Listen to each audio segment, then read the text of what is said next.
Aw minnu bɛ k'an filɛ bɔlɔlɔw sanfɛ an bɛ foli di aw bɛɛ lajɛlen ma bi an bɛ araba la décembre kalo tile 30 san 2020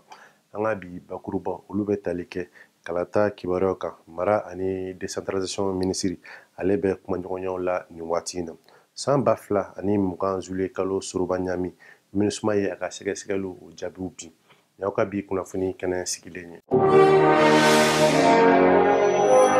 dɔgɔkun kelen tɛmɛnen kɔ mara ani décentralisation ministre lieutenant colonel Abdoulaye Maïga kelen kɔ ka politiki ɲɛmɔgɔw kuma ɲɔgɔnya tarata décembre kalo tile 29 san 2020 jɛkulu minnu tɛ politiki tɔnna ani olu ye ɲɔgɔn kuma ɲɔgɔnya laɲini tɛ dɔwɛrɛ min n'o bɛ tali kɛ kalata labɛnniko ɲuman o kan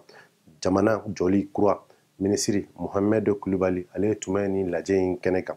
ministre y'a jira ko tɔnw ani jɛkulu tɔw jɔyɔrɔ ka bon kosɛbɛ mɔgɔw ka wulikajɔ la ka ɲɛsin kalata tako ɲuman ma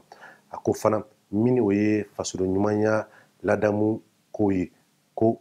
tɔnw ani jɛkulu k'olu jɔyɔrɔ ka bon o la kosɛbɛ o siratigɛ la Abdoulaye Maïga a ko a b'a ɲini jamana kɔnɔden bɛɛ lajɛlen fɛ ko bɛɛ k'i seko ni damayira bɛɛ kɛ min o ye furancɛ fanga ale taabolo sɛbɛnw ye ka taa se jamana ka sigikafɔba min ni o kɛra san 2019 décembre kalo tile 12 ka taa se a tile 14 ma o waleyali kow la MINUSMA bolofara min ɲɛsilen bɛ hadamadenya ani hakɛw laɲinini ma ale y'a jira ko murutili min kɛra Bamako kɔnɔ san 2020 juillet kalo tile 10 ka taa se a tile 14 ma ko maa 14 o de fagara min ye maa juguninw ye k'o taar'i jɔ fo 158 na hakilina jigila ni baara in kɛra min o ye jɛkulu min a tun bɛ wele ko M5 RFP olu ka wulikajɔ ka muruti ka ɲɛsin jamana kuntigi kɔrɔ Ibrahim Boubacar Keita ale ka fanga ma MINUSMA ye a jira ko nin baara ninnu na min o ye lakana tigilamɔgɔw ye ki olu ka dasogo wale k'o de bonyana kosɛbɛ ka ɲɛsin jamana kɔnɔdenw ka hakɛ ɲinini ma nin baara nin yɛrɛ bɛɛ kɛra lajɛ dɔ senfɛ min kɛra tɛnɛndon décembre kalo tile 28 san 2020 lajɛ kunnafoni o dɔ senfɛ k'a jira aw la ko sɛgɛsɛgɛli ninnu sa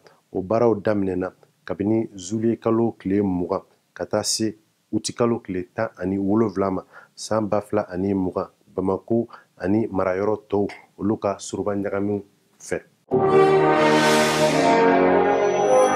Mali dɔnkilidala 3 jansara Afrique Talent Awards fɛ Afrique Talent Awards ale yɛrɛ kɔrɔ ye bamanankan na Afrique dɔnko tigiw ka jansan a ye Mali dɔnkilidala 3 a ye olu jansa ni o ye Umu Sankare Fatumata Jawara ani Iba Wani ninnu tɔgɔw lasera Sibirido décembre kalo tile 26 san 2020 san jansan min bɛ wele tubabukan na ko légende africaine o ɲɛsira wasolon sorofe kɔnɔ ma ni o ye Umu Sangare Fatumata Jawara ale kɛra Mali dɔnkilidala muso olu ka ŋana ye a ye a ka jansan sɔrɔ Abidjan ni o ye Côte d'Ivoire faaba ye diɲɛ tubabukanfɔ jamanaw olu la min o ye rappeur Iba Wani ye ale kɛra dɔnkilidala ŋana ye k'a jira aw la ko min o ye Afrique dɔnkilidala ŋanaba yɛrɛ sa ale kɛra Fally Ipupa ye ni ale ye Congo Brazzaville jamana kɔnɔ den